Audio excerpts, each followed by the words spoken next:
Hello everybody, it's Will. Only food for me. Food.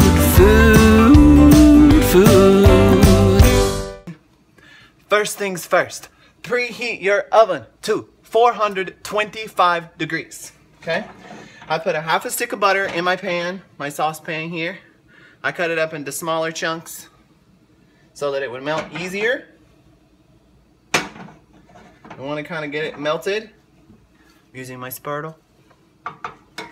Stir that around, get all the chunks out of there, kind of get it melted. Then 2/3 cup water goes right into that mixture. Stir it up just a little bit. Bring to a boil.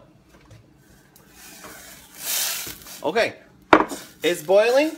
Now, in goes a scant half cup of flour, right?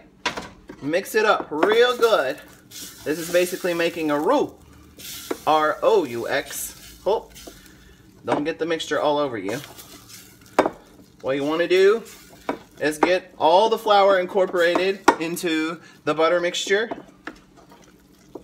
until it's pulling off the side of the pan, if you will. Okay, good. There are no lumps of the flour. You could sift the flour if you really wanted to. I just use all-purpose flour. Okay, here is the scary part, but don't be too scared. So we're gonna put one egg at a time in here and then stir it real fast because you don't want to cook the eggs. You gotta go real fast.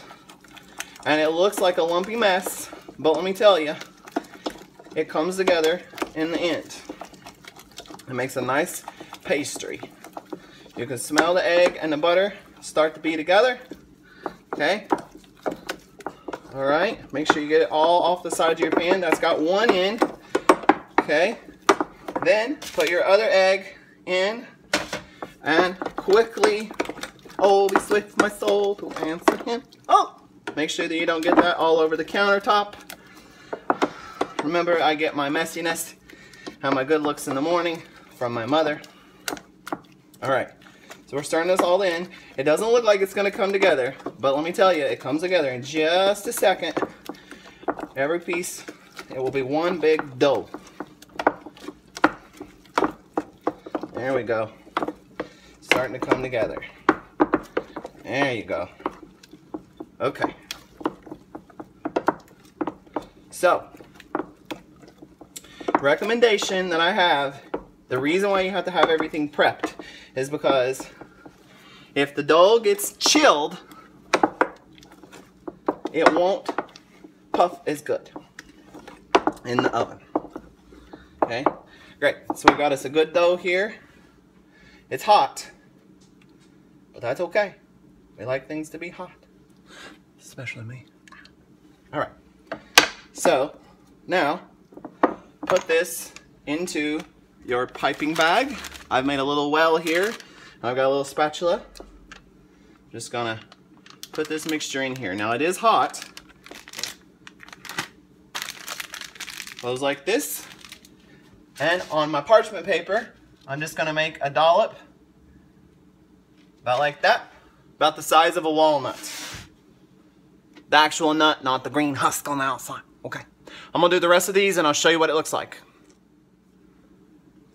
Okay, so I've got them all dolloped on here. Now, they have these little dots where the pastry bag came up. So a recommendation I saw that's really cool and it works really well is just get a little bit of water, put your finger in the water, and then dollop the top. Right like that, to push that back down in to the dough. I've got all the tops down so they look flat right here. These go into your 425 degree oven, and they go in for about 25 to 30 minutes. My oven runs a little hotter, so just take a look at them after about 22 minutes and see how they look, and I'll show you what they look like when they come out. So I put the pot of choux in the oven.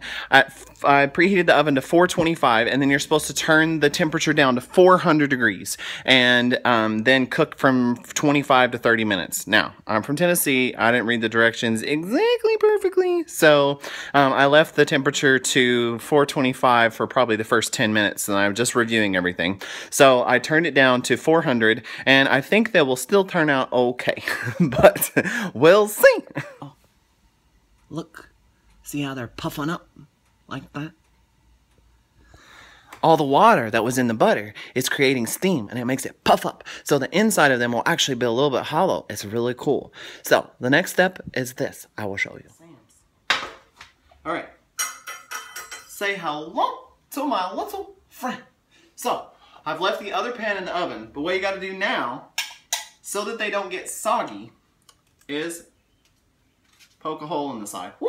Hot.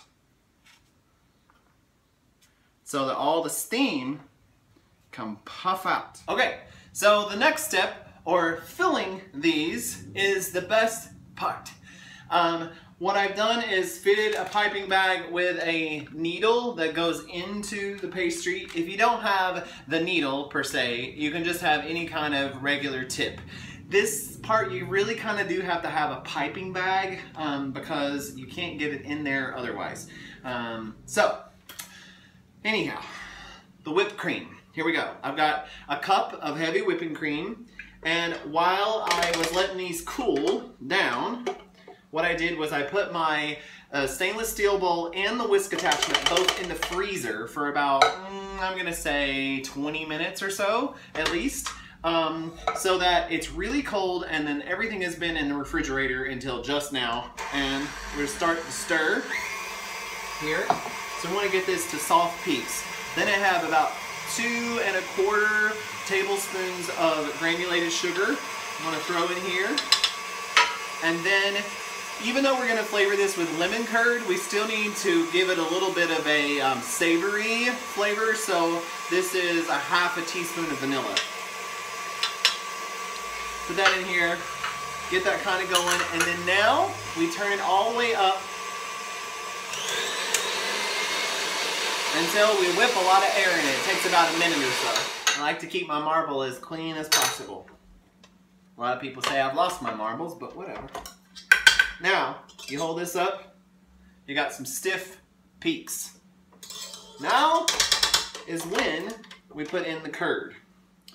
I'm gonna just incorporate a small amount, a little under a tablespoon, scant, if you will, tablespoon. Then we're gonna whip that up, straight down the sides of your bowl. Go ahead and do that.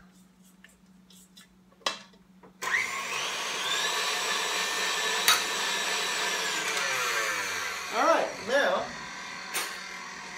just so that we know,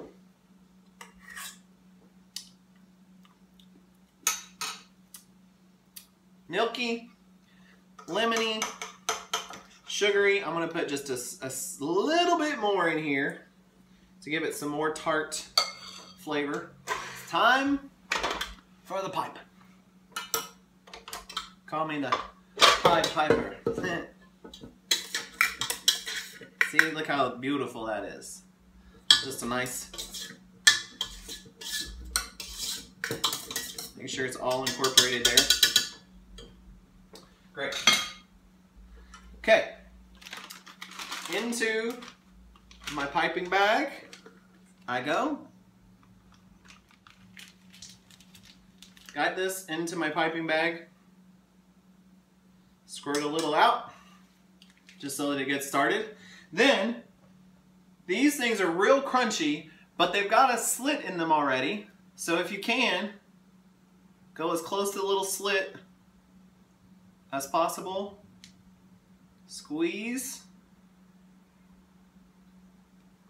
until it starts to come back out the hole.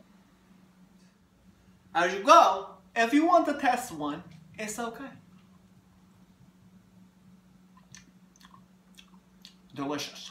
You can totally double, I've doubled it before, I've never tripled it. Making the eggs would be a little bit hard to triple, but I think you could double it pretty easily. I've done that. You can freeze this. Just wait till they kind of make sure that you're completely cool. Stick them in some sort of freezer safe bag where they can be flat. I use something like Gladware, something like that. And then you can stick them in the freezer. They'll last a couple of months. I mean, it's just milk. And when you're ready to consume them, get them out before dinner, and then you can have them after dinner, and it's a perfect little snack.